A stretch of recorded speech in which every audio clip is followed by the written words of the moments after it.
Seguimos con el ciclo de conferencias, Momentos de Córdoba en la Historia, que se está desarrollando con motivo o en el contexto de la Jornada Europea del Patrimonio. Hoy tenemos nuestra segunda ponencia. Lo primero, pedir disculpas porque hemos tenido un problema técnico y el control de acceso también ha retrasado un poco el inicio de la conferencia. Nuestras disculpas desde aquí por ese fallo, y simplemente presentar a las personas que están en la mesa en esta segunda ponencia del ciclo. Agradecer la presencia de todos, también como se está grabando a las muchas personas que han querido estar en esta conferencia, pero por el tema de las limitaciones pues no ha podido ser que todo el mundo que había solicitado su presencia aquí no han podido estar bastantes, por desgracia, por las limitaciones actuales. De todos modos, si nos escuchan a través luego de la grabación, pues darle las gracias por su interés, que demuestra que el interés por la historia está muy vivo. Presentar simplemente la mesa. Tenemos en el extremo izquierdo de la mesa a Cristina Casanueva, que es la delegada provincial de Cultura. En el centro a nuestro invitado de hoy, que es don Antonio Vallejo Triano, director de Medina Zahara, historiador y arqueólogo muy conocido en nuestra ciudad y no solo en nuestra ciudad, por su especialidad que es Medina Zahara, de la que es director. Y por último, a Mar Rodríguez Vacas, periodista, doctora en periodismo y también un rostro muy conocido del periodismo en nuestra ciudad y una gran aficionada a la historia. Nada más, muchas gracias a todos y les dejo con Cristina Casanueva. Pues muy buenos días, bienvenidos a la delegación territorial. Agradecer a todos los que hoy nos acompañáis en esta jornada y pedir disculpas, sumarme a las disculpas que ha comentado Félix por todos aquellos que se han quedado fuera, pero que en unos días van a poder disfrutarla por televisión, y sobre todo pues transmitir los contentos que estamos desde la Junta de Andalucía de la repercusión que están teniendo estas jornadas, de la buena respuesta que está teniendo por la ciudadanía, y sobre todo en un momento de pandemia donde la cultura está pasando un bache. Se también está dejando claro que es necesaria, esencial, y que, como podéis comprobar hoy, es segura, y que sobre todo la Junta de Andalucía tiene un aliado, como se está demostrando con todas las actividades que tenemos preparadas para este mes de diciembre. Por último, agradecer el trabajo de Félix como coordinador de la jornada, en este caso a Mar, que nos acompaña hoy, y sobre todo pues a Antonio Vallejo, que es un placer tenerlo hoy aquí, y también pues compartir día a día el trabajo en Medina Zahara.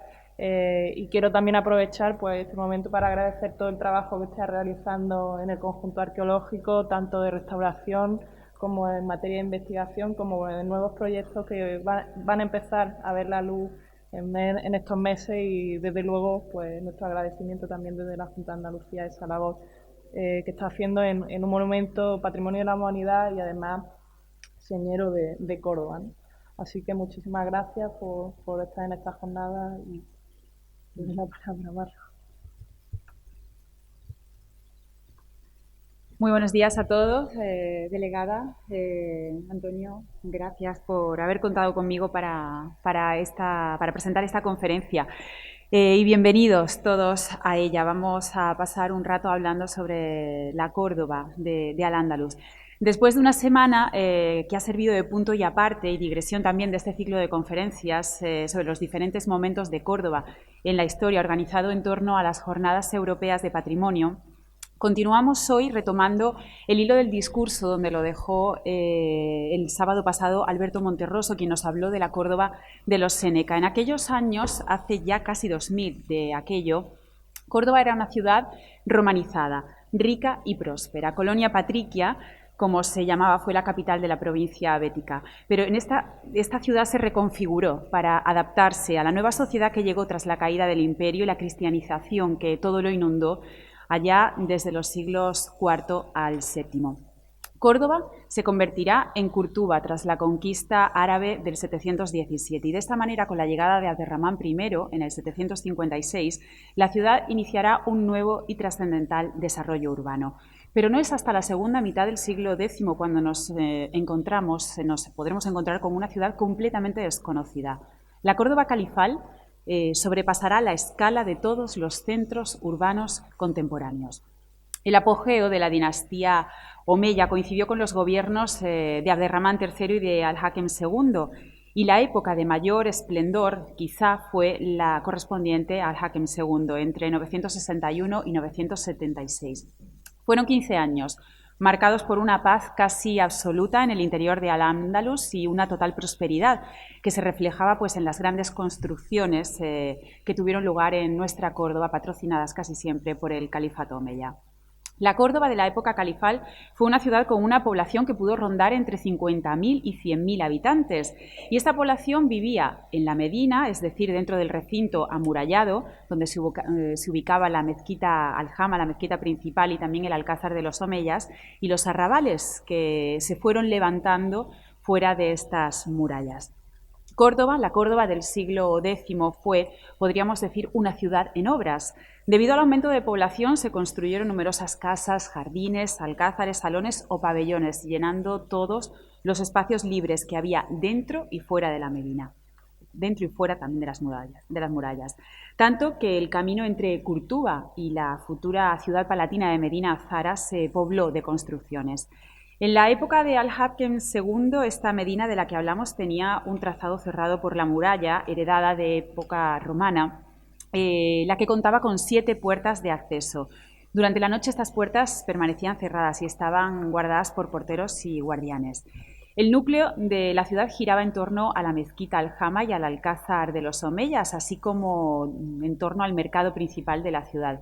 Todo ello situado en el sur, junto al río Guadalquivir. Tras la ampliación de la mezquita de Al-Hakem II, este templo cordobés pudo albergar a un número de creyentes que podía alcanzar los 7.000. Pero pese a sus dimensiones, la Al-Jama no era la única mezquita que había en Córdoba. Algunas fuentes antiguas hablan de hasta 3.800, un número algo exagerado que autores del siglo XI lo rebajan hasta 491. Aunque aquí parece que podrían estar incluidas las mezquitas de la Campiña y de la Sierra Cordobesa. Quizá fueran unas 100 mezquitas las que hubiera en Córdoba y dentro de la Medina, es decir, dentro del recinto amurallado, se contabilizaron unas 15. Dentro de la Medina, ¿quién vivía? Pues los personajes más ilustres de Curtuba, ulemas influyentes, altos funcionarios y, bueno, pues parte de la familia Omeya, ya que Abderramán III dotó a cada uno de sus hijos con una vivienda dentro de la Medina cordobesa. Algunas de las embajadas que venían a ver al califa, a Medina Azara, se alojaban también dentro de la Medina en casas de los influyentes moradores. El Alcázar Omeya, situado en el ángulo suroccidental de la Medina cordobesa, el Alcázar estaba en lo que hoy es parte del Palacio Episcopal, la Plaza Camposanto de los Mártires. Pues este alcázar estaba situado frente a la mezquita Al-Jama y pasó a ser la residencia de los primeros gobernadores árabes y más tarde de los emires. Bajo los omeyas este alcázar se configuró como un complejo formado por diferentes estancias y edificaciones en las que residían los soberanos y además albergaba parte de su administración. Y hemos hablado también del mercado, que se situaba en esta parte sur de la ciudad.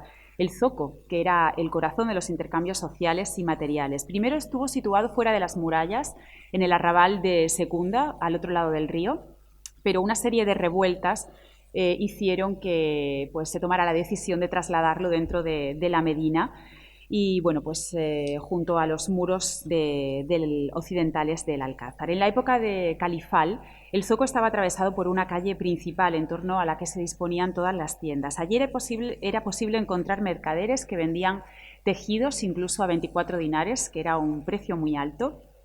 También perfumes, especias y ungüentos realizados con hierbas e incluso algunas procedentes de lugares tan remotos como la India.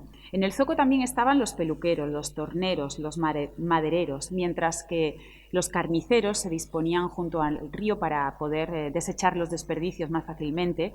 Por allí también estaban los tintoreros, los guarnicioneros y los pergamineros. En aquellos días, la mayor parte del entorno de Córdoba estaba ya convertido en un espacio densamente urbanizado, incluso las grandes almunias se convirtieron en arrabales, lo que da a entender la conversión al Islam de la mayor parte de la población mozárabe cordobesa. Pero lo que provocó definitivamente la expansión de Curtuba hacia Occidente lo constituirá la fundación en 936 de Medina Azara, desarrollándose casi de forma continua un barrio residencial entre la capital y esta nueva morada de los califas. Hoy nuestro conferenciante, Antonio Vallejo, director de este yacimiento arqueológico, va a centrar su discurso en introducirnos de manera general en Medina Azara, una ciudad palatina levantada en las estribaciones de Sierra Morena, al oeste de Córdoba, por el califa Abderramán III. Fueron aquellos unos años gloriosos para una ciudad que se elevaba también gloriosa como la primera del mundo occidental, con los califas al-Nasir y al-Hakem II a la cabeza de la vida social, política, cultural y religiosa. Durante sus reinados, la soberanía de los omeyas andalusíes llegó a su cima, pues ambos califas concentraron todo el poder y una autoridad sin precedentes, lo que les permitió ejercer un dominio muy intenso sobre toda la administración. ¿Pero por qué se trasladó el poder político de Córdoba a la recién inaugurada Medina Azara? ¿Qué perseguía Abderramán III con la construcción de esta increíble ciudad palatina? ¿Qué iba a aportar a la vida política del califato esta nueva ciudad a tan solo unos kilómetros de Córdoba? ¿Y qué papel jugó el Salón Rico? ¿Fue este el único salón de recepciones de la ciudad palatina? Estas y otras cuestiones las abordará Antonio Vallejo a continuación. Este malagueño es historiador y arqueólogo, fue director de Medina Azara entre 1985 y 2013. Y durante su etapa al frente del yacimiento, el conjunto abrió su centro de recepción de visitantes. Vallejo es funcionario de carrera del Cuerpo Superior Facultativo de Conservadores de Patrimonio Histórico de la Junta de Andalucía en la opción de Arqueología desde el año 1991. Es licenciado en Geografía e Historia por la Universidad de Málaga y doctor en Humanidades por la Universidad de Jaén. Tras su paso por la dirección del conjunto arqueológico, fue asesor técnico del Museo de Bellas Artes de Córdoba, vocal del Patronato de la Alhambra y el Generalife, miembro de la Comisión Andaluza de Arqueología y miembro del Consejo de Patrimonio Histórico de Andalucía, además de integrante del Comité Asesor de Casa Árabe. Entre sus publicaciones relacionadas con Medina Azara destacan Medina Azara, guía del conjunto arqueológico, publicada en el año 2004, Medina Azara, la transformación de una ciudad califal, revisión de Al-Ándalus, perspectivas sobre la cultura material de Iberia, islámico y más allá, del año 2007, y la ciudad califal de Medina Azara. Desde el año pasado, 2019, vuelve a estar al frente del yacimiento arqueológico y hoy tenemos la suerte de contar con él y su extensa sabiduría para saber más sobre la ciudad que más brilló en la Córdoba del siglo X. Les dejo con él.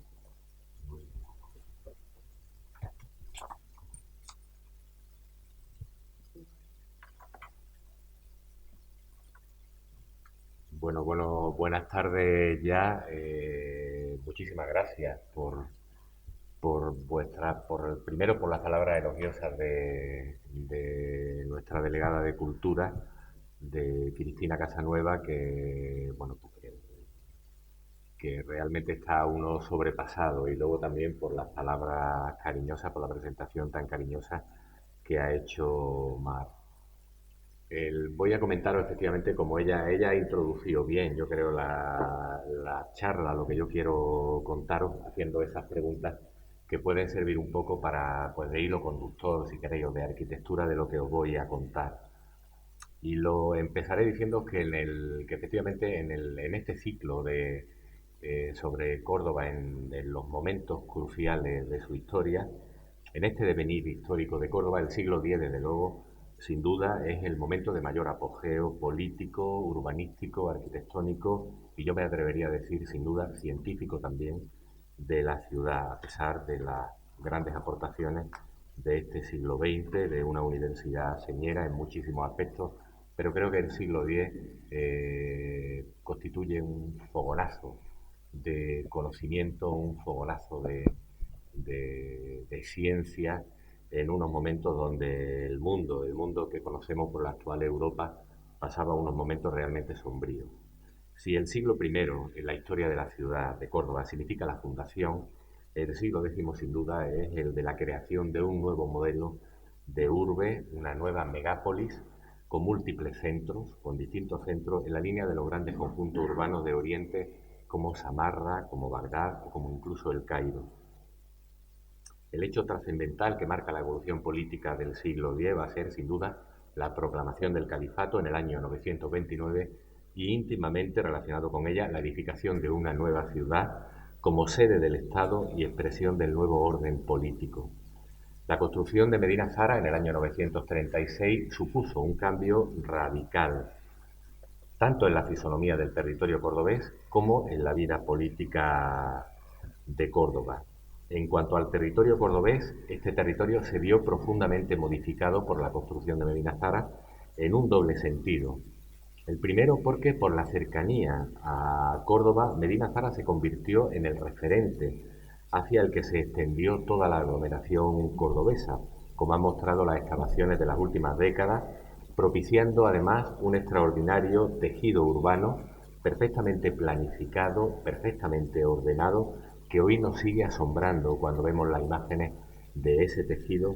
Nos sigue asombrando, digo, por su regularidad, por su plano ortogonal y por sus infraestructuras. Realmente no había en Europa, en ninguna parte, ni en Europa ni en el norte de África, un tejido urbano como el que mostraron las excavaciones en esos años.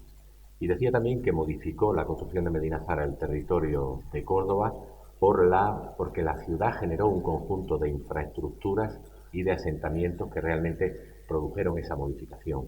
Creó una infraestructura viaria muy importante para conectar los dos centros, Córdoba y Medina Zara, pero también construyó elementos de infraestructura hidráulica muy importantes para reutilizar una antigua infraestructura de época romana, el llamado acueducto de Valdepuente. Utilizó también el territorio entre Córdoba y Medina Zara como centro de explotación de materiales constructivos. Todas las canteras de piedra calcarenita de donde se extrajo la piedra de la ciudad proceden del borde de la charnela entre la sierra y el valle del Guadalquivir, de un afloramiento de calizas terciarias que se suceden de manera casi ininterrumpida entre Almodóvar y Córdoba. Y por último también, al calor del poder que surge en la nueva ciudad, se construyen también nuevos asentamientos. La clase dirigente construye nuevos asentamientos, construye nuevas almunias, como la Almunia al Rumanilla, en las proximidades de Medina Zara, para gozar de alguna manera de las prebendas que suponía la proximidad al núcleo de decisión política y económica.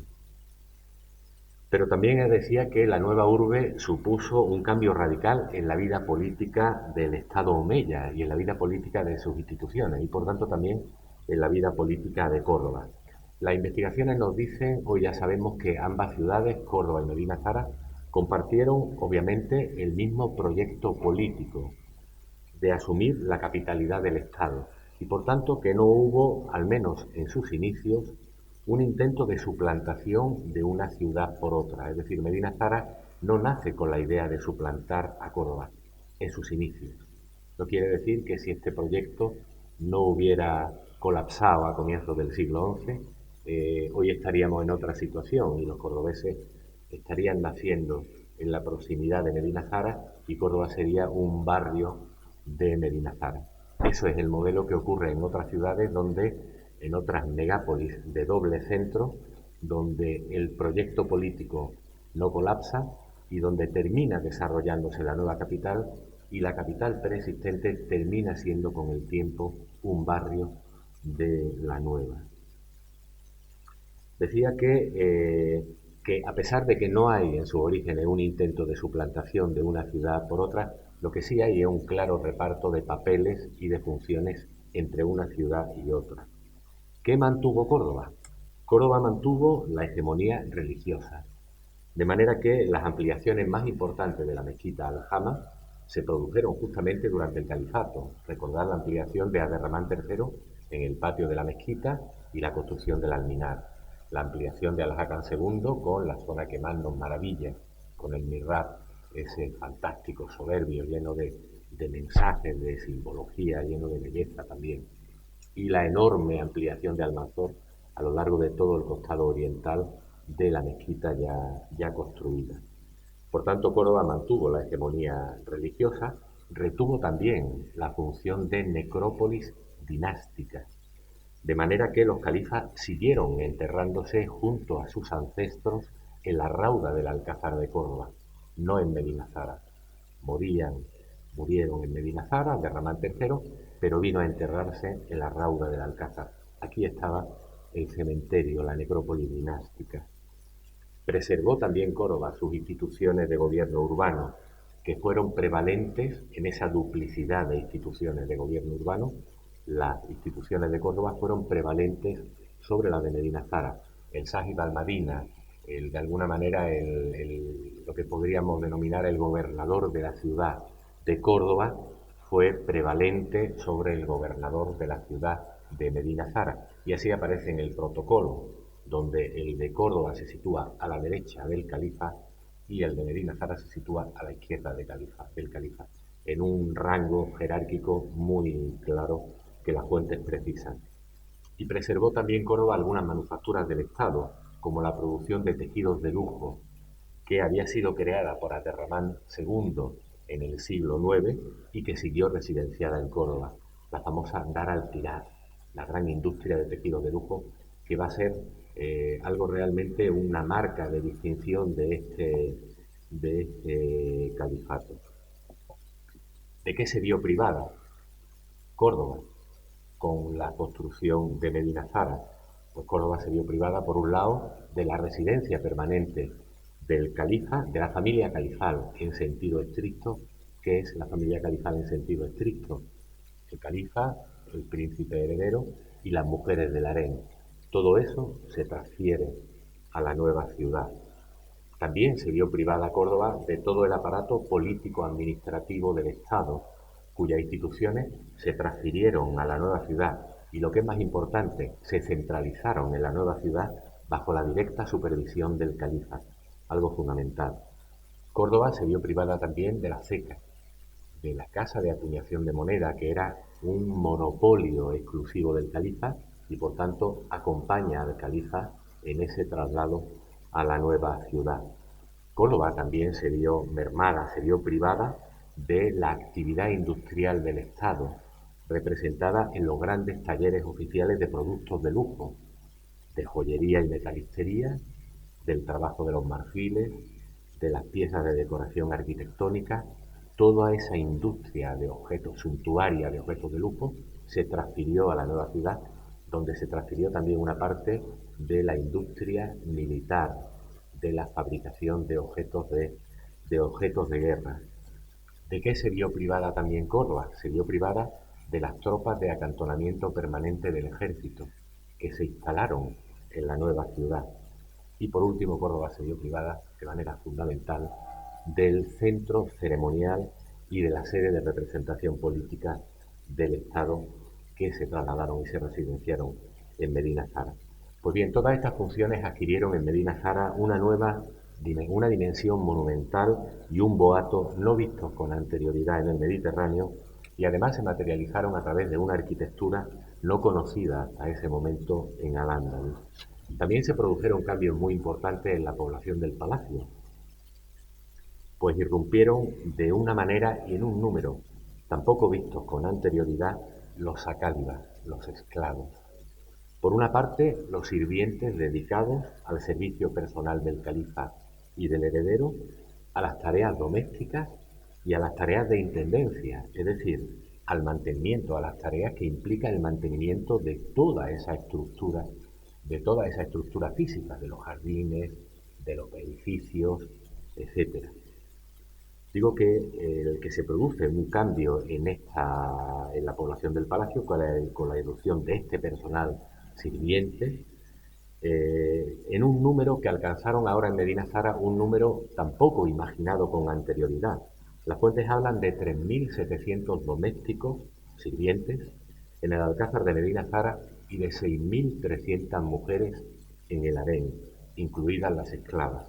Seguramente estas cifras abultadas se utilizaron por los cronistas tardíos para equiparar el califato omeya con el gran califato abasí, residenciado en Bagdad, del que las fuentes también mencionan miles de esclavos ocupados en el servicio de la corte.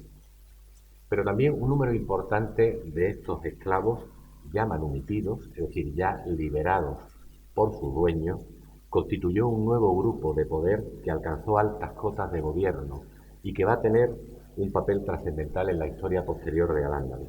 Una buena parte de estos esclavos eran eunucos, sin estructura familiar y sin más vínculos de parentesco o de relación personal que los de lealtad con el califa, del que se consideran hijos ficticios y del que adquirirían su nombre, como recoge la onomástica en la epigrafía. Jafar ibn Abderramán, Jafar, el personaje que conocemos a través de la casa que tiene allí en Medina Zara, Jafar ibn Abderramán, el primer ministro, es Jafar, hijo de Abderramán. Durri ibn al-Hakam, el gran tesorero de Al-Hakam II, es Durri, hijo de Al-Hakam II.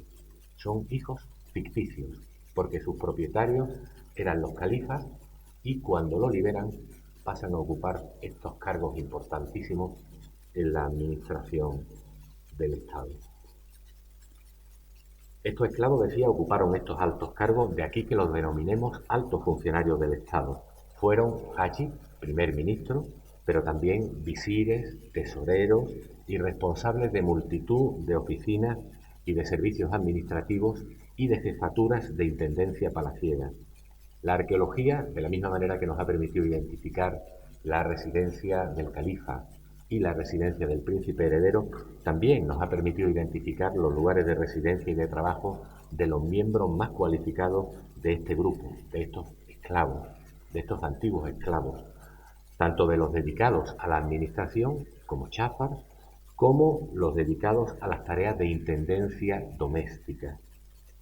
Los lugares de residencia y trabajo de estos esclavos, antiguos esclavos, que dirigen las tareas de intendencia, los identificamos en Medina Zara porque tienen en esas viviendas, tienen unas estancias jerarquizadas en relación con el resto de las habitaciones de la casa. En esa estancia jerarquizada es donde vive el funcionario y desde ahí ejerce su trabajo directivo, su función directiva sobre el resto de los sirvientes que trabajan en la misma. La jerarquía de esas estancias donde vive el funcionario se identifican además por la asociación del binomio alcoba-letrina. Es decir, lo que identifica a esas habitaciones donde vive el funcionario en relación con el resto de la casa es justamente la posibilidad de disponer de una letrina vinculada a su dormitorio, vinculada a su alcoba, con independencia de que en el resto de la casa existen una o varias letrinas para uso de los sirvientes, que son los cuya actividad dirige este funcionario que vive solo en ese espacio junto con esa letrina asociada. Estas viviendas además se diferencian de las viviendas de las que se excavan en Córdoba, de las que ocupan una estructura familiar, y se distinguen justamente porque las viviendas excavadas en Córdoba no existen estancias jerarquizadas. Las estancias son igualitarias. Todo lo más, la diferencia entre unas estancias y otras tienen que ver con la distinta funcionalidad de las mismas, pero no con la persona que ocupa. En estas viviendas de estructura familiar vive la familia con los hijos, con los numerosos hijos, pero no hay unas estancias segregadas donde vive una persona sola con una letrina propia que dirige la actividad que se desarrolla en el resto de la vivienda. Por otra parte, yo quería trasladaros la idea importante de que Medina Zara constituye la plasmación de todo un programa político, así es como hay que verla, la plasmación de un programa político que sirve al objetivo de legitimar la figura del califa y del Estado que encarna. Este programa político se manifiesta en su urbanismo, en la disposición y la arquitectura de sus edificios y en la cultura cortesana que impregna la vida del palacio. ¿Cómo se plasma este programa político en el urbanismo? Pues el Medina Zara muestra dos ideas principales en relación con Córdoba, que la diferencian con Córdoba. Por un lado, la idea de jerarquía, que preside todo el orden social gobernado por el soberano y que se manifiesta en la disposición aterrazada de sus diferentes construcciones, que muestra un orden iconográfico. El califa está en la cúspide de todo ese ordenamiento, el príncipe heredero junto con la administración, con la alta administración, se sitúa en un nivel inferior y los sirvientes, la pléyade de sirvientes, la población de la Medina, ocupa el resto de la ciudad. Esto no ocurre en Córdoba. En el Alcázar de Córdoba no existe este tipo de disposición tan claramente jerarquizada como muestra Medina Zara.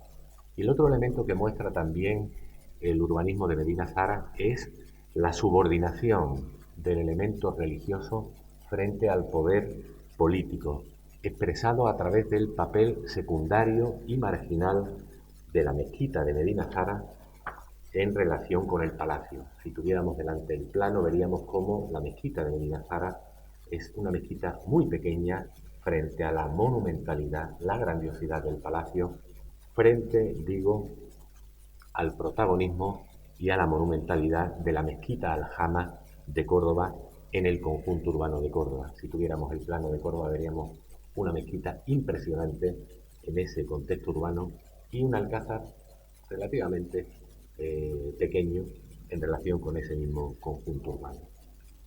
Las edificaciones de Medina Zara enfatizan también este programa político. ¿Cómo? ¿De qué forma? Pues, por un lado, la centralización de las instituciones administrativas, que ahora se colocan en Medina Zara bajo la órbita y el control directo del califa, superando la dispersión de estas instituciones administrativas que existía en el Alcázar de Córdoba. Una vez que traspasamos el pórtico, todo el primer espacio que vemos, la gran plaza que vemos donde se sitúa el edificio basilical superior, todos esos espacios, ahí está centralizada la administración que se había transferido desde Córdoba. Por otro lado, estas instituciones administrativas, Medina Zara muestra también el rol fundamental, no suficientemente señalado, digo el rol fundamental asignado entre las instituciones administrativas, entre el aparato administrativo, a la gestión de lo militar en esos años. Y esto se manifiesta en el protagonismo otorgado, al menos desde el punto de vista arquitectónico, al edificio basilical superior, que se erige en el edificio cabecera de esa inmensa plaza, es decir, de todas las instituciones administrativas, desde el punto de vista urbanístico y desde el punto de vista arquitectónico, por su monumentalidad y por su emplazamiento, el edificio basilical superior, identificado con la Dar al-Jum, con la gestión de lo militar, es el que ocupa el protagonismo máximo en esas instituciones administrativas. Pero también en Medina Zara podemos observar el reforzamiento de la concepción dinástica del Estado con la creación de un conjunto ceremonial al que ahora me referiré, y también Medina Zara ofrece la imagen del diseño y la organización del palacio con una concepción muy moderna donde se ve una neta diferencia entre los espacios residenciales que se sitúan al oeste y los espacios oficiales y de representación que se sitúan al este, y hay ahí una separación muy clara. Pero también en Medina Zara se desarrolla una nueva cultura cortesana, palaciega, que no existía en la Córdoba anterior y que se manifiesta no solo en la arquitectura y en el ceremonial, sino también en todos los aspectos de la vida cotidiana, donde todo está regulado por unas normas de etiqueta, unas normas de suntuosidad, de refinamiento, y todo tiene una significación para servir al objetivo de legitimar la figura del califa y su dinastía. La significación de estos elementos suntuarios unas veces es obvia y directa y la podemos leer de manera precisa, y otras no. Otras es simbólica. Las cerámicas del palacio, por ejemplo, transmiten un mensaje de legitimación política a través de la expresión al-mulk, el poder, de la que están llenas la mayor parte de la cerámica verde y manganeso del palacio. Este al-mulk alude a la soberanía de Dios, pero también alude a la soberanía del califa, que se presenta en ocasiones como representante de Dios en la tierra. O también estas cerámicas muestran un repertorio de animales que son propios del entorno y algunos exóticos, como la jirafa, que está en el museo, la jirafita de cerámica verde manganeso, animales que pudieron estar, incluso estos animales exóticos que pudieron estar en el propio palacio. O estas cerámicas dibujan también de manera repetitiva y con diversos diseños lo que parecen simples motivos geométricos, 7 círculos, mejor dicho, 6 círculos, con un círculo central, el séptimo en el centro, que aparentemente son simples motivos geométricos y que hoy ya sabemos que no son tales y que debemos interpretar como la representación de los 7 cielos descritos en el Corán por los que hay que acceder para llegar al paraíso. También los marfiles, con sus inscripciones y su iconografía vegetal o figurativa, trasladan mensajes privados a sus destinatarios, generalmente los miembros de la familia califal. En unos casos son mensajes de afecto o de amor, como ocurre en el llamado bote de Zamora que se conserva en el Museo Arqueológico Nacional, donde hay toda la iconografía, es una iconografía vegetal, de palmeras, de palmetas, de frutos, de flores, y donde aparecen animales como las gacelas, animales que en las gacelas, los pavones, los pavos reales, que están trasladando la imagen, la imagen pacífica de los jardines del palacio. Frente a estos marfiles, otros, como el famoso bote de Almugira conservado en el Museo del Louvre, donde la iconografía muestra otro tipo de escenas violentas, escenas de lucha de leones con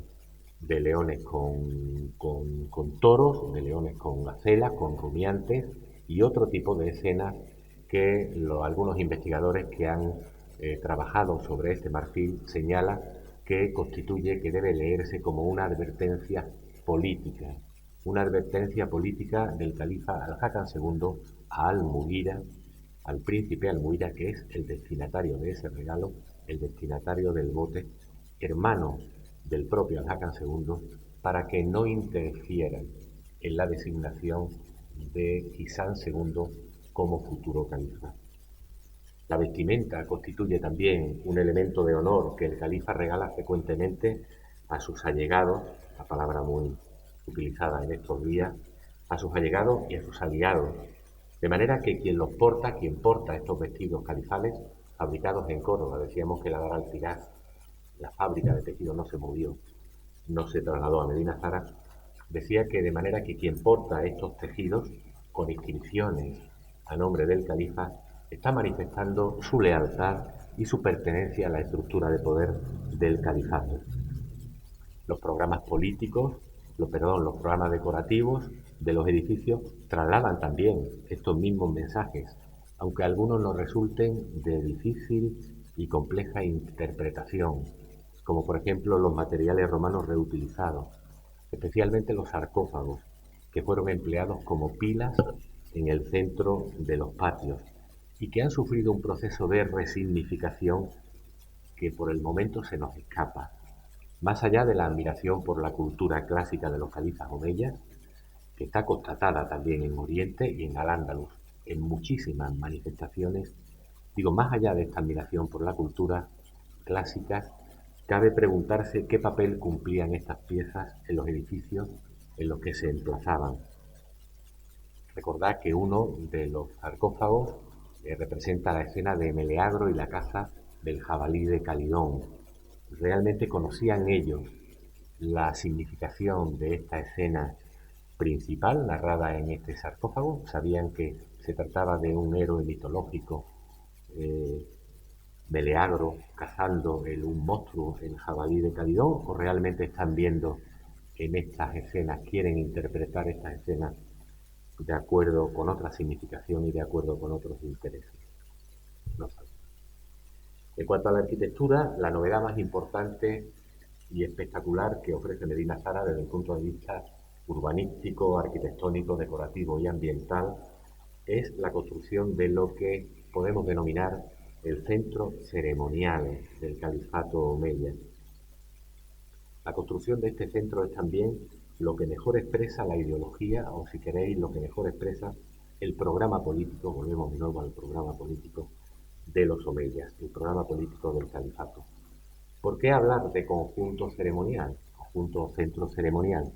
Lo planteo en estos términos porque no existe en Medina Zara un único salón de representación política del califato, o salón del trono, como lo denomina el mundo anglosajón, sino que existen dos salones que están íntimamente relacionados. la otra pregunta sería, ¿cómo hemos llegado a identificar ese centro ceremonial? Pues por la combinación, por la interconexión entre las fuentes y la arqueología. Durante los años del califato de Al-Hakam II, entre 961 y 976, las fuentes cronísticas mencionan dos salones de representación política que se denominan Salón Oriental y Salón Occidental. Estos dos salones son citados en todos los relatos que poseemos sobre las ceremonias de recepción política celebradas en Medina Zara, desde la proclamación de Al-Hakam II como califa en el año 961, cuando muere su padre, Abderramán III, a la multitud de recepciones a embajadores o a altos funcionarios del Estado y otros representantes con motivo de la celebración de las dos grandes fiestas religiosas anuales. El Salón Oriental es el lugar de representación del califa. Por la fuente sabemos que es el punto final de todo el itinerario profesional que transcurría por el territorio entre la ciudad de Córdoba y Medina Zara, el territorio que recorren las embajadas para ser recibidas por el califa. Las noticias que poseemos sobre el otro salón, sobre las escasas noticias sobre el otro salón, el Salón Occidental, indican que estuvo destinado a las recepciones del príncipe heredero, pues en este edificio fue donde recibió el príncipe Hisam, con 7 años creo recordar, recibió las salutaciones de los altos funcionarios del Estado el día de su presentación oficial como heredero en el año 974, con 7 años y 8 años. Este salón occidental cumplía también otra función fundamental, pues era el escenario en el que se celebraban los grandes banquetes posteriores a la ceremonia. Terminada la ceremonia, era en el Salón Occidental donde se celebraban los banquetes. Las fuentes permiten afirmar que estos dos salones formaban parte de un conjunto unitario, que las fuentes llaman Majalis al-Umara, salones de los príncipes. La denominación específica de estos salones, oriental y occidental, resulta inusual en Medina Zara, porque los nombres de los edificios del Alcázar que nos transmiten las fuentes son siempre expresivos de su destino o de su función. Dar al-Yum, casa militar; Dar al-Busara, casa de los visires; Dar al-Hayl, casa de las caballerizas, o esos nombres aluden a su titular, Dar al-Hajib Jafar, casa del primer ministro Jafar; Dar Faid, casa de Faid, pero nunca Salón Oriental, Salón Occidental. En cuanto a su localización, las fuentes dicen que estos dos salones se encontraban en un lugar denominado Al-Sat al-Ali, la terraza alta, o Al-Sat al-Mumarra, la terraza alargada. Ambos salones compartían, por tanto, el mismo emplazamiento en un contexto ajardinado, pues del Salón Oriental se nos dice que se asoma sobre los jardines, que da sobre los jardines, y del Salón Occidental nos dice que estaba en la terraza alta, sobre los jardines. La misma fuente, la crónica de Ibn Hayyan, precisa además la relación existente entre ambos edificios, pues con motivo de dos ceremonias distintas, celebradas en el año 974, se señala que el príncipe Hisam, entre comillas, estaba sentado en el Salón Occidental dando frente con su asiento al asiento del califa, su padre, en el Salón Oriental. Ambos edificios, por tanto, de las fuentes podemos traducir que se encontraban situados uno frente al otro. Desde el punto de vista de su configuración arquitectónica, ambos edificios, nos dicen las fuentes, poseen baus, es decir, naves en número impar. 3, 5, 7, no dicen cuántas, pero sabemos que es en número impar, porque hablan de la sala principal, de una central y principal. Y las fuentes también nos dicen que estos edificios tienen mutari, tienen una galería, es decir, tienen un pórtico delante de las naves. Estos términos nos conducen a una característica disposición de tipo basilical, con naves longitudinales y una nave transversal delantera. En cuanto a su cronología, aunque las fuentes no la señalan, pero sí podemos deducir que los dos salones fueron construidos en los días de Abderramán III, pues en la ceremonia del juramento de fidelidad a Al-Hakam II tras la muerte de Abderramán III en el año 961, ya se mencionan estos edificios. Resumiendo, los dos edificios, según las fuentes, los dos salones de representación, los dos edificios, Salón Oriental y Occidental, se encontraban en la misma terraza, se abrían a un espacio ajardinado y además mantenían una relación visual directa y frontal entre ellos, es decir, se encontraban uno frente a otro. Ambos poseían la misma cronología, correspondiente al califato de Abderramán III, y tenían una similar disposición arquitectónica de tipo basilical. Desde el punto de vista arqueológico, parece claro que todos estos rasgos confluyen en la terraza donde se encuentra el denominado Jardín Alto y donde se encuentra el que conocemos como Salón Rico.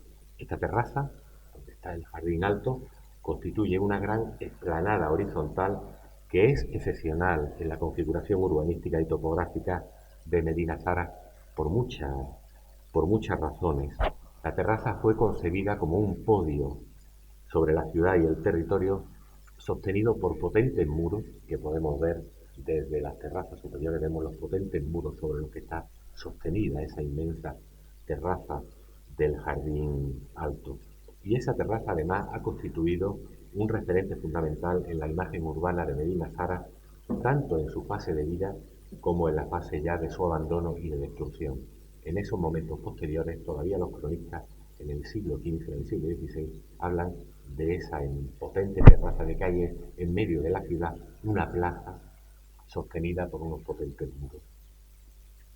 A estos argumentos topográficos y urbanísticos que nos permiten identificar la terraza del Jardín Alto con esa terraza alta de las Fuentes, habría que añadir que los edificios que están dentro de la terraza del salón, dentro de la terraza del Jardín Alto, están construidos en los días de Abderramán III. El Salón Rico se construyó en ese momento, como evidencia su epigrafía, se construyó concretamente entre los años 953 y 957. Por otro lado, el edificio que está en esa terraza del Jardín Alto, el Salón Rico, posee una planta de tipo basilical, con un número de naves impar, es decir, con 5 naves longitudinales y una nave transversal, que es coincidente con la descripción, con esa estructura de naves de Baus y Mutari que señalan los textos. Y a eso hay que añadir también la idoneidad de su programa arquitectónico para el desarrollo del complejo ceremonial que las fuentes describen, pues ya sabemos también que el califa accede al Salón Oriental por un lado, tal como se puede observar también en el Salón Rico, que la familia califal y los altos funcionarios acceden por otro, y que son solo las embajadas las que acceden al edificio de manera frontal. Y a todo esto hay que señalar también la importancia, la novedad y la singularidad del programa ornamental del Salón Rico en el contexto palaciego, y del que hay que destacar la extraordinaria, maravillosa cantidad de paneles decorativos que representan esos árboles de la vida, que ocupan toda la parte baja de la composición y que representan estructuras arborescentes, donde podemos identificar una raíz potentísima, un tronco que se convierte en el eje de simetría del panel, rematando en una copa, y todo el resto del panel cubierto por el follaje, por las ramas, por las hojas y por los frutos. Cada uno de esos registros además tiene una significación, porque esos paneles conviven con los frisos que recorren la parte superior del edificio y que son frisos de forma de estrellas, donde ya no hay esa representación vegetal que veíamos en esos tableros, y que esto permite identificar este programa ornamental en clave astrológica, como hizo en su día el profesor Manuel Acién, en clave astrológica, como una cosmografía en la que los tableros simbolizan la naturaleza, el mundo sublunar, lo que está por debajo de la luna, el mundo nuestro. el mundo donde todo se genera y donde todo muere, donde el mundo de la generación y la corrupción. Y esto contrasta con el mundo, con el friso, que representa el mundo de los astros, el mundo de las estrellas. Es en este escenario, en esta cosmografía, en el que se produce la exaltación de la figura califal. Por tanto, la identificación del salón rico con el salón oriental, es decir, con el salón de recepciones políticas del califa que nos dicen las fuentes, está fuera de toda duda. Sin embargo, el salón es solo la pieza principal de un conjunto áurico, del conjunto áurico de esta terraza. A él, frente al salón, se sitúa otro edificio similar, del que se separa tan solo 30 metros, que fue excavado en su día por Félix Hernández, junto con 4 albercas que lo rodean, de las cuales la alberca principal y de mayor tamaño se interpone entre ambos edificios, entre el Salón Rico y otro edificio que venimos denominando convencionalmente pabellón central. Aunque la estructura arquitectónica de este denominado pabellón, de este conocido como pabellón central, se encuentra completamente expoliada, su excavador pudo delimitar un edificio de planta basilical de 3 naves y sala transversal delantera. Los fragmentos epigráficos aparecidos en este edificio también lo fechan en el califato de Abderramán III. Se construyó en los mismos años que el Salón Rico, y tiene también un programa ornamental de ataúdique al que apareció en las excavaciones, similar también al del Salón Rico. Sin embargo, por su carácter exento y por su posición central, el edificio, por su posición central en medio del jardín, el edificio recibió la denominación de pabellón central y así ha sido mantenido por la historiografía, resultando a la postre equívoca, porque ha terminado por asimilarlo a los pabellones de jardín que existen en la arquitectura oriental, omeya y abasí, sin que en realidad tenga nada que ver con ello. Por el contrario, todos los rasgos de este edificio permiten plantear para él unas funciones de tipo de representación, de tipo representativo, similares a las del Salón Rico. Pues bien, basándonos en todos estos datos, podemos afirmar con seguridad que el Salón Rico se corresponde con el Salón Oriental de las Fuentes y el llamado Pabellón Central se corresponde con el Salón Occidental de las Fuentes.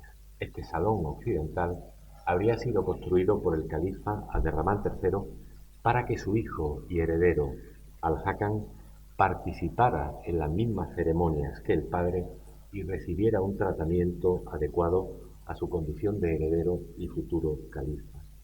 La edificación de un salón de recepciones políticas para el heredero constituye algo realmente inédito en Al-Ándalus, incluso en el califato abasí, pues hasta en Al-Ándalus, hasta ese momento, el heredero se situaba en esta ceremonia de representación, el heredero se situaba a la derecha del califa, junto a sus hermanos y por supuesto en el mismo edificio.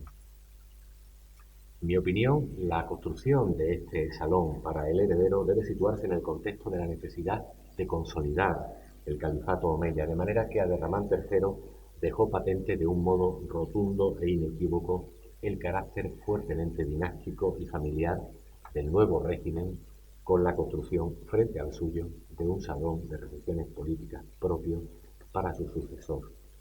Bien, si ya hemos identificado el salón oriental y el salón occidental, parecía tan clara la identificación de la terraza alta de las Fuentes con el jardín alto, ¿por qué hemos tardado tanto en producir esta identificación?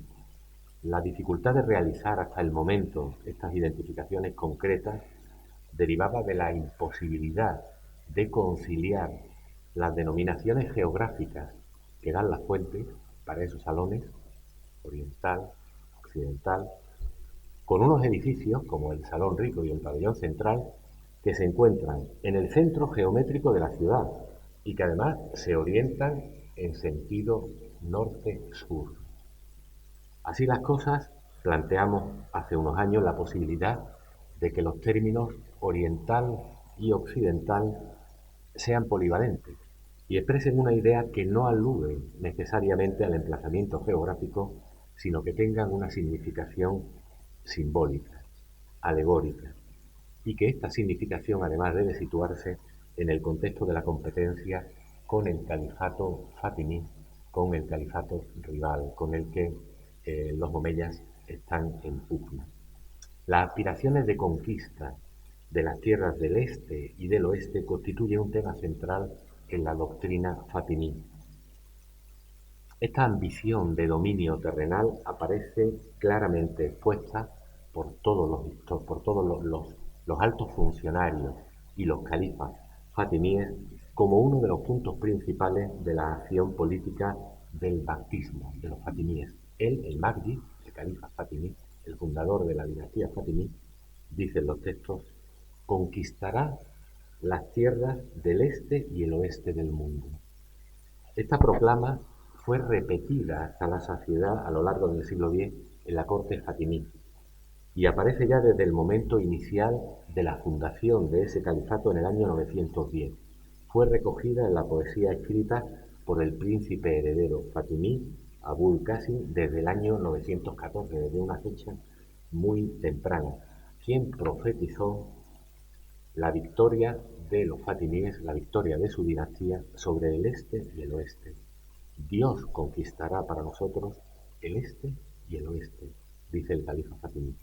Dios lo conquistará todo.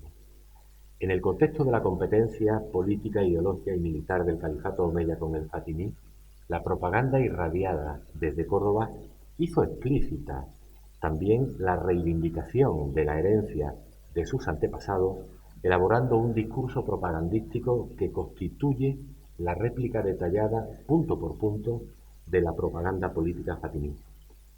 Las líneas generales de esta propaganda la propaganda omeya, se nos han conservado en sus primeros momentos en la correspondencia establecida entre el califa y sus aliados bereberes norteafricanos. En esas cartas ya se señala desde el año 931, es decir, inmediatamente después de la proclamación califal, ya se señala por parte de los omeyas, dicen los textos, su pretensión al poder en Oriente y su disposición a recuperar lo arrebatado a sus antepasados.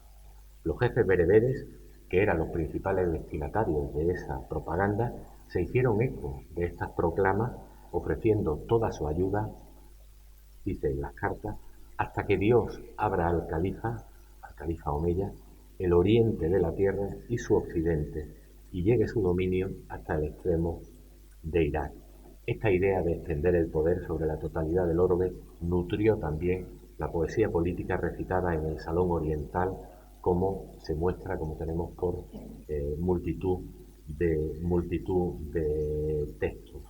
Con Al-Hakam II, en toda la actividad ceremonial desarrollada en el Salón Oriental, vuelven a repetirse de manera constante esta proclama, reiterando la idea de control y de dominio territorial de Occidente sobre Oriente. Esta idea, además de la expansión que plantean los omeyas, se plantea no solo como un objetivo político, sino también, siguiendo a los fatimíes, como el cumplimiento de un designio divino, pues, dicen los poetas, Dios tiene decretado que los escuadrones del imam al-Hakam, del califa al-Hakam, ocupen el reino del Irak y el de Siria y los lugares santos.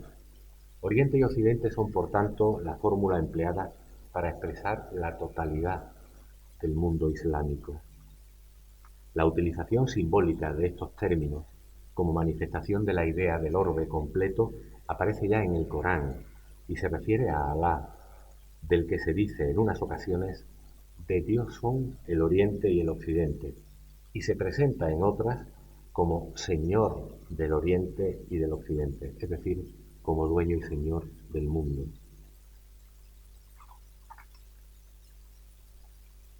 En este contexto de pugna ideológica y en una coyuntura histórica caracterizada por una fuerte ofensiva de los fatimíes que se produce en la década de 950, recordad que el Salón Rito se construye entre el Salón Rico y el Pabellón Central entre 953 y 955, digo que en esa ofensiva enorme que se produce en la década de 950 por parte fatimí, que llegan incluso al puerto de Almería y llegan incluso a incendiar la ciudad de Almería, recién fundada por Abderramán III, en este contexto La propaganda omeya necesitó contrarrestar la propaganda ismailí y sus aspiraciones de un dominio universal, incluida la península ibérica. Realmente los omeyas estaban asustados, buscando la equiparación entre ambos poderes.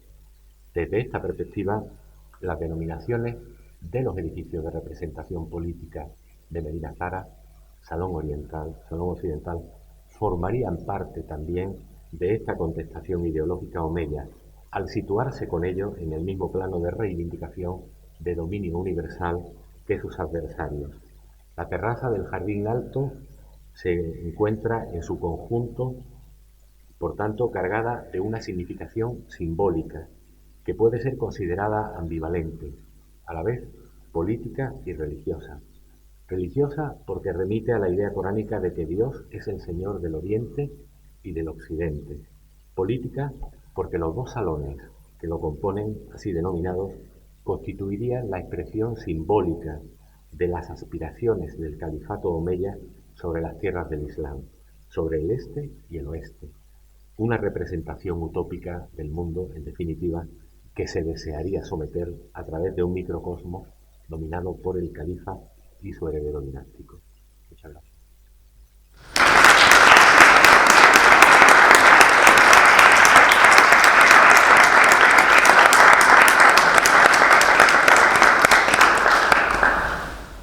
Bueno, felicidades a nuestro conferenciante Antonio Vallejo por habernos abierto un mundo quizá nuevo dentro de Medina Zara y sobre todo con la concepción de ese pabellón central que a todas luces no parecía lo que finalmente se ha descubierto que es. Me surgen muchas dudas en todo esto. Vamos a abrir ahora turno de preguntas. Empiezo yo, si les parece bien. Sí que me gustaría que, extendiéndonos un poco más en el territorio, en el terreno de Medina Zara, algo que yo siempre me he preguntado y que ya conozco, pero no sé si a los demás les puede surgir la misma duda. Llamamos ciudad palatina a la ciudad de Medina Zara, pero en realidad hay muy poco excavado y sí que se sabe, porque tanto arqueológicamente como documentalmente se sabe que aquello fue una ciudad de verdad. Fue una ciudad que tuvo pues todo lo necesario para funcionar de manera autónoma. Se han documentado también arqueológicamente varias mezquitas, hay casas. No sé si muy brevemente, porque esto daría para una o varias conferencias, nos puede contar qué hay en el terreno que todavía no está excavado y que bueno, que sabemos que existe y que dotó de más gloria aún a Medina Zara en aquellos años. Bueno, pues efectivamente es una... Sí, el calificativo de palatina viene de la historiografía francesa, ¿no? Porque el palacio es verdad que es el elemento motor de la ciudad. El palacio está en la génesis de la ciudad misma, pero es una ciudad con todos sus atributos religiosos, económicos, políticos. La ciudad lo tiene absolutamente todo. No es una ciudad palatina, aunque el término, es verdad, ha hecho fortuna. A mí particularmente, yo creo que es un término muy reduccionista, particularmente no me gusta porque lo equipara más a conjuntos palaciegos como Versalles, ¿no? Con el que hay una cierta historiografía que dio compararla sin tener absolutamente nada que ver. ¿Qué queda por conocer de Medina Zara? Pues queda prácticamente toda la Medina, queda todo el tejido urbano, ese que hemos visto en la ciudad de Córdoba, pues queda el tejido urbano de Medina Zara. Quedan las casas donde vive la población, quedan los zocos. El zoco está por excavar, está por localizar, está por excavar, queda el acantonamiento del ejército. Se lo he dicho, que el ejército está en Medina Zara. Quedan las manufacturas, los talleres industriales, esas grandes manufacturas industriales que comentaba antes. Y queda desde luego también pues todo un espacio vacío de edificación que también sabemos que existía, donde probablemente sea una zona dedicada a la actividad agrícola y a la actividad de ocio, ¿no? Donde haya esa cierta compatibilidad. Es decir, queda mucho por excavar, aun cuando afortunadamente la excavación no está asociada ya al conocimiento, mejor dicho, el conocimiento ya no está vinculado directamente a la excavación, sino que el conocimiento va por unos derroteros afortunadamente mucho más rápidos. Tenemos muchos instrumentos de diagnosis, muchos instrumentos de conocimiento, de identificación que nos permiten ir más allá de lo que es la mera puesta a punto, la mera el mero sacar físicamente los restos. Muchísimas gracias. Abrimos turno de preguntas. ¿Alguien quiere consultar algo? Félix.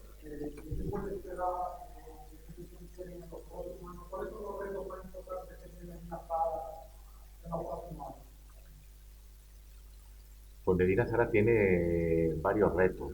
Uno, el de profundizar en ese conocimiento de la zona no excavada. Ese es un reto fundamental. Cuanto más sepamos de esa zona excavada, más estaremos en condiciones de plantear lo que podemos considerar, lo que en algún momento he denominado el gran proyecto museográfico de este país, que consiste en poder recorrer el campo, es decir, poder recorrer la superficie que oculta ahora mismo los restos de la Medina, pero sabiendo en cada momento dónde está uno. En el fondo, en qué punto te sitúas, si estás entrando en una casa o estás en el foco o estás en la zona vacía de edificación. En el fondo de lo que estamos hablando es del proyecto que vincule Medina Zara con el museo a través de ese recorrido peatonal y permita una visita de otro tipo a Medina Zara. Ese es un reto fundamental. Otro reto sigue siendo el de la conexión con Córdoba. Sigue siendo fundamental mejorar la conexión con Córdoba. En cuanto a la restauración, los retos fundamentales pues son obviamente terminar el Salón Rico y empezar a plantear otros proyectos de restauración. Como ves, podría seguir enumerando retos importantes, pero yo creo que con estos que os he comentado sería suficiente para dar una idea también de la ambición de cada uno de estos retos, de cada uno de estos proyectos con los que Medina Zara se enfrenta, tiene que enfrentarse. ¿Alguna pregunta más? Sí.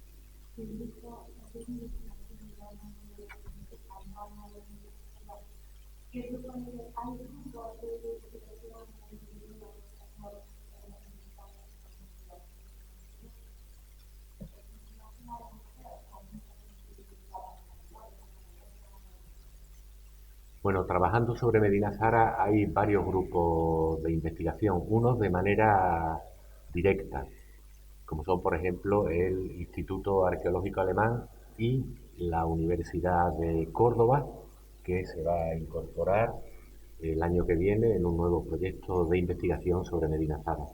Pero luego después hay trabajando sobre Medina Zara o trabajando sobre Medina Zara en la medida que necesitan del conocimiento de la ciudad para explicar otros aspectos de Al-Ándalus.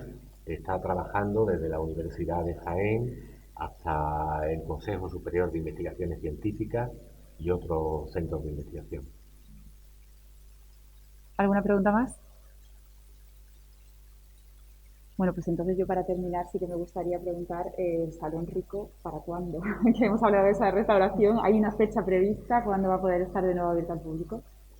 Bueno, antes me lo preguntaban también, el Salón Rico, la fachada del Salón Rico, sin duda ninguna, estamos en ello, sin duda ninguna, a finales del 2021 la vamos a ver, eso es seguro.